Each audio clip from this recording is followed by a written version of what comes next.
What you're about to see isn't just rare photos. Each shot has a mind-blowing story that few people know about. Take this photo, for example.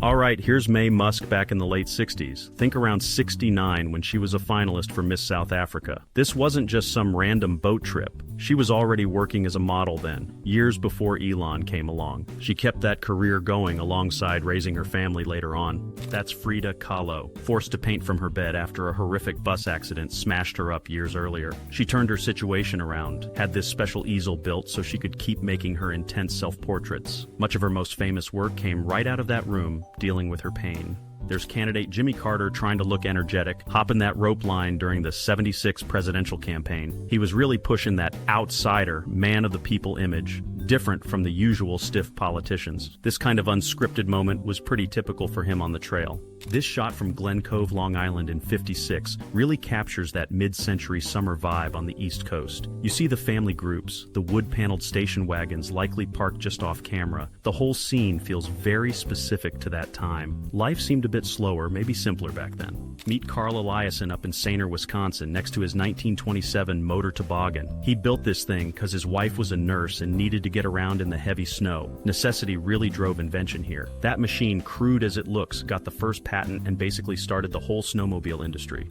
Here's China's Jiang Zemin sharing a moment with Henry Kissinger in A95. Kissinger was the guy who helped Nixon open up relations with China back in the '70s. By '95, they were deep into figuring out trade deals and global politics, a complicated dance between two very different powers. Looks impressive till you see four guys lifting it. That's an inflatable Sherman tank, part of the 23rd Headquarters Special Troops in Watu. This ghost army used fake tanks, sound effects, even phony radio chatter to trick the Germans about where the real Allied forces were. Deception was a huge part of the game leading up to D-Day. That's Sharon Tate in the mid to late 60s, right when her star was rising fast after movies like Valley of the Dolls. She was seen as one of the bright new faces in Hollywood, really capturing that swinging 60s look. This photo catches her right in that moment of ascending fame. This is what was left of Cassino, Italy, after one of the toughest battles on the Italian front in '44. The Allies needed to break the German Gustav line here, and it involved bombing the historic Monte Cassino Abbey on the hilltop, thinking Germans were using it.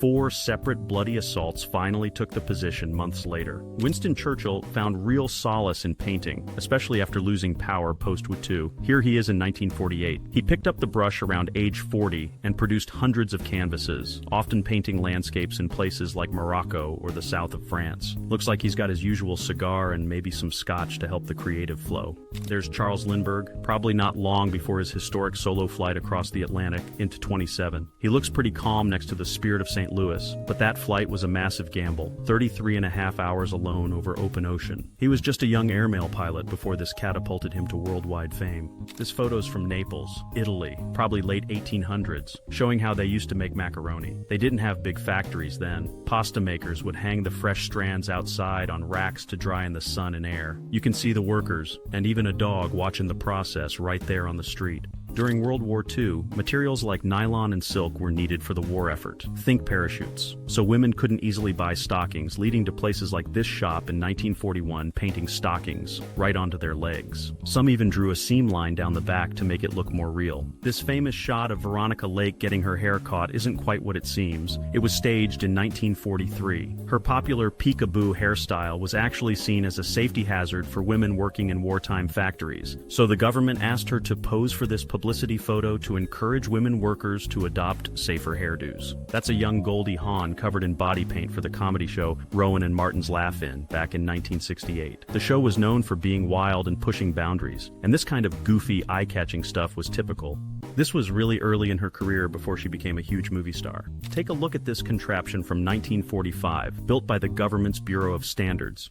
It was designed specifically to test how long women's shoes would last, walking them mechanically mile after mile. Guess they wanted to make sure stuff held up after the war years. That's Kaiser Wilhelm II, the guy who ran Germany right into World War I, rocking that pointy helmet he was famous for, though here he's got a cape and is having a smoke. Within a few years of a photo like this, his empire would be gone and he'd be living in exile. Here are a couple of Japanese ladies in Tokyo, 1941, having a laugh at Winston Churchill. They're holding his picture with WC underneath, which, means toilet over in Britain, shows you the kind of feelings running high between enemies during the war. This scene's from a street in China, probably around the 1920s, gives you a real glimpse of everyday life back then, long before all the modern changes. See the fella getting a ride on that handcart? That was common transport for folks. Even the biggest star on the planet had to serve Uncle Sam. That's Elvis Presley in his army fatigues. This would have been late 50s when he got drafted. A huge deal at the time. Looks like he's lining up a record, maybe spinning some tunes for the guys.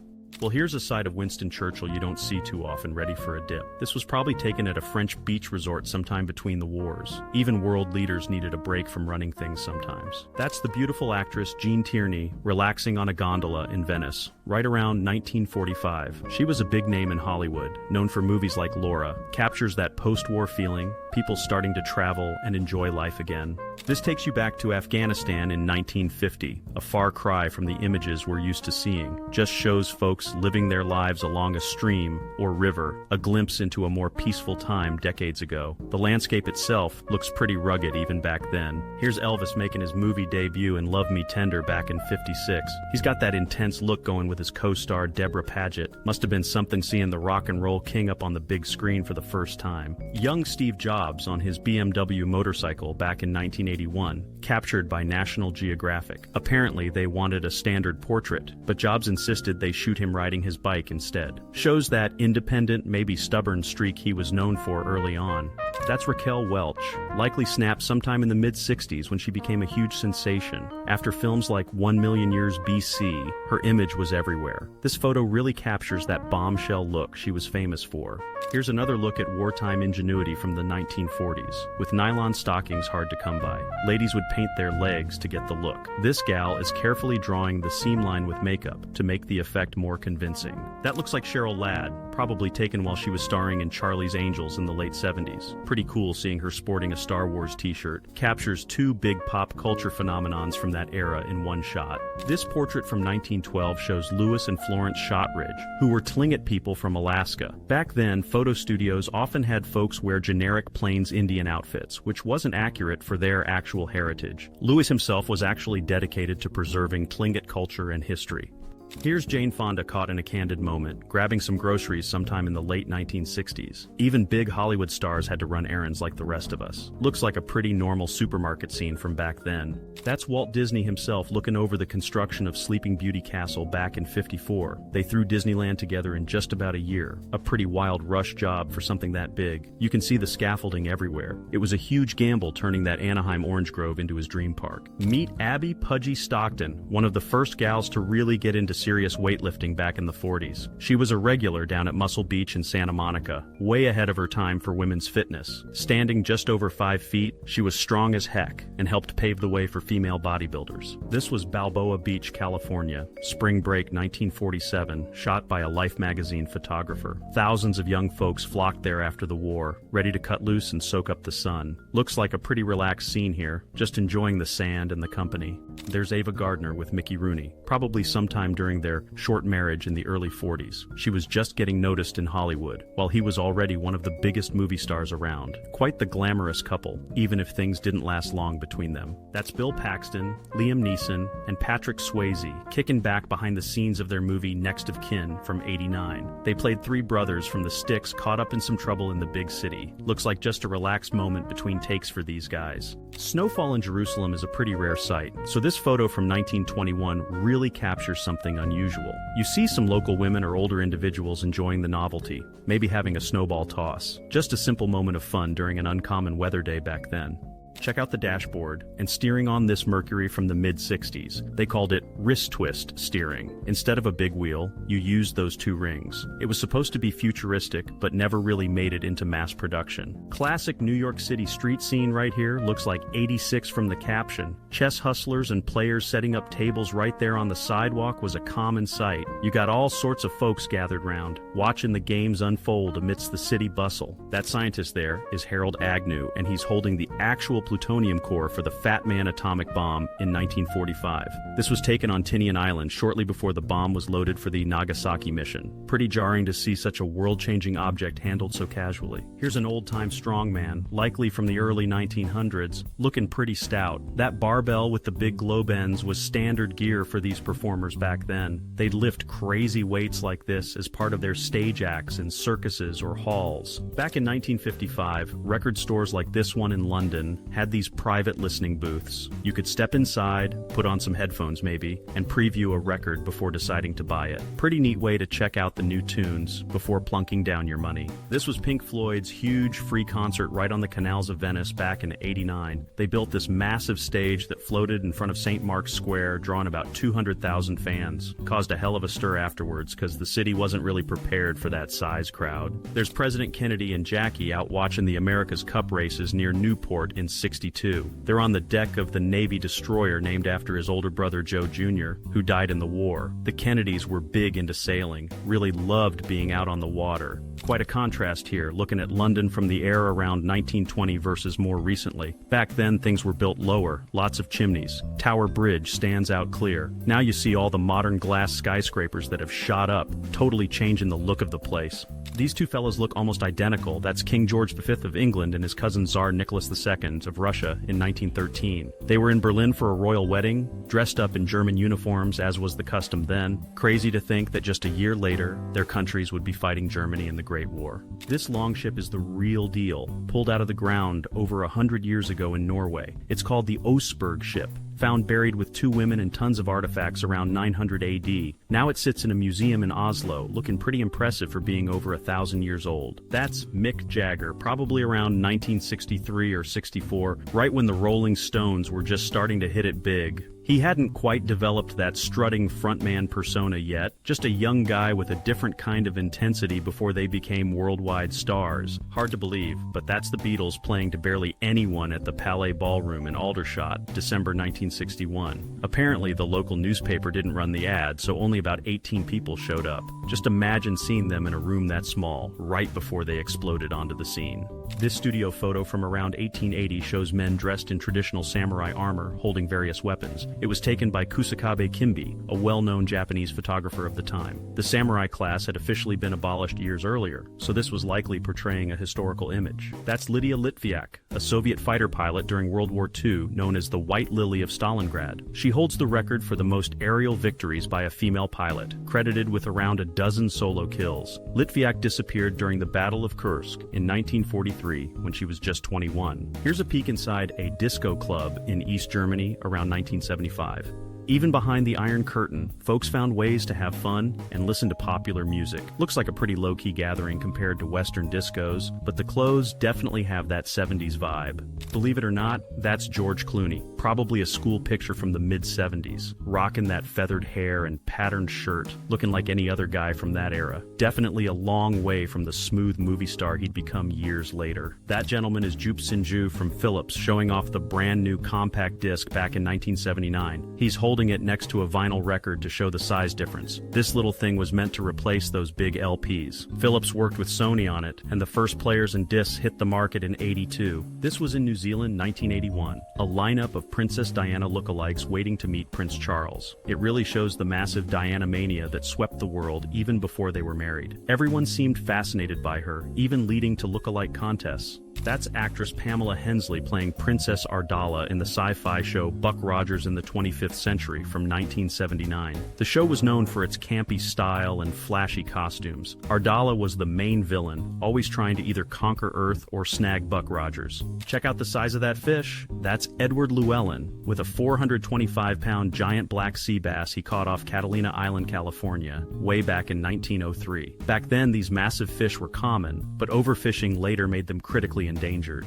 This photo was taken the day Albert Einstein died in 1955, showing his office desk exactly as he left it. Just stacks of papers, books, and his notes on the blackboard at Princeton's Institute for Advanced Study. Gives you a real sense of the brilliant mind that worked there right up until the end. Absolute madness here. This was the scene outside Melbourne Town Hall when the Beatles visited Australia in 1964. Tens of thousands of fans jammed the streets just trying to get a glimpse of the Fab Four. Beatlemania was in full swing, a level of hysteria nobody had really seen before. This carving comes all the way from 9th century India, made out of black chlorite stone in Rajasthan. It's a female torso showing some pretty detailed work for something over 1,000 years old. Now you gotta go to the V&A Museum in London if you want to see it in person. That's a young Michelle Pfeiffer posing next to a big engine block, probably around 1980. This was likely a promo shot for one of her early movies, The Hollywood Knights. She was just getting started back then, before becoming a major star. Check out this early motorized scooter putting around New York City back in 1923. Looks kinda like a scooter mixed with lawnmower parts. Barely enough room for two. Must have been quite the sight seeing these things navigating the streets back then. This is inside the Tokyo Metropolitan Police headquarters back in 1980. They had this huge electronic map showing traffic flow across the city. Below it, you see all those TV monitors keeping an eye on major intersections. Pretty advanced stuff for the time.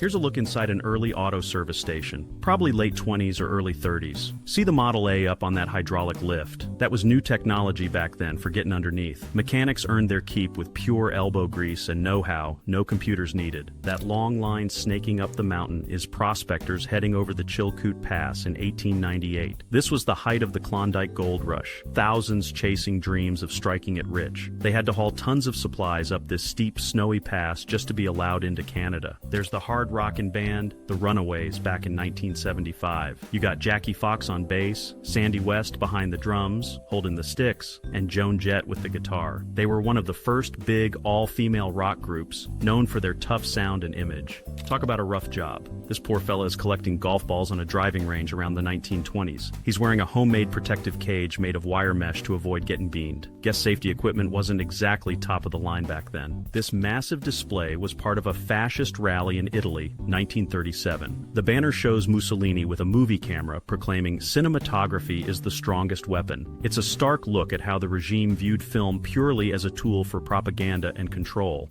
That's a young person sitting backstage, watching her mother, Debbie Reynolds, perform at the Riviera Hotel in Las Vegas. This photo's from 1963, capturing a quiet moment between the famous entertainer and her offspring. Pretty cool glimpse into a showbiz family life. Here's a shot from the construction of the World Trade Center towers in New York. You can see the unique floor truss system being put into place high above the ground. It was a massive engineering project, building these giants floor by floor. Check this out. John Lennon and his young son visiting the set of the TV show Happy Days in 1974. There he is hanging out with Richie, Potsy, Ralph Malph, Fonzie, and Mr. C. Just a wild collision of different pop culture worlds right there. Now that's how you make an entrance. Frank Sinatra stepping out of a helicopter looking sharp in a suit and fedora. He's even got a drink in hand, ready to go. This was probably taken around the mid-60s, peak chairman of the board style. That's Rita Hayworth back when she was still known as Margarita Cancino, posing by a pool. This was before Hollywood changed her hairline, dyed her hair red, and turned her into a huge star. Shows you what she looked like before the big Tinseltown transformation. There sits the massive RMS Titanic, docked before its maiden voyage in April 1912. You can feel the anticipation from the folks gathered on the dock, looking up at the brand new ocean liner. Nobody knew the history that this ship was about to sail into.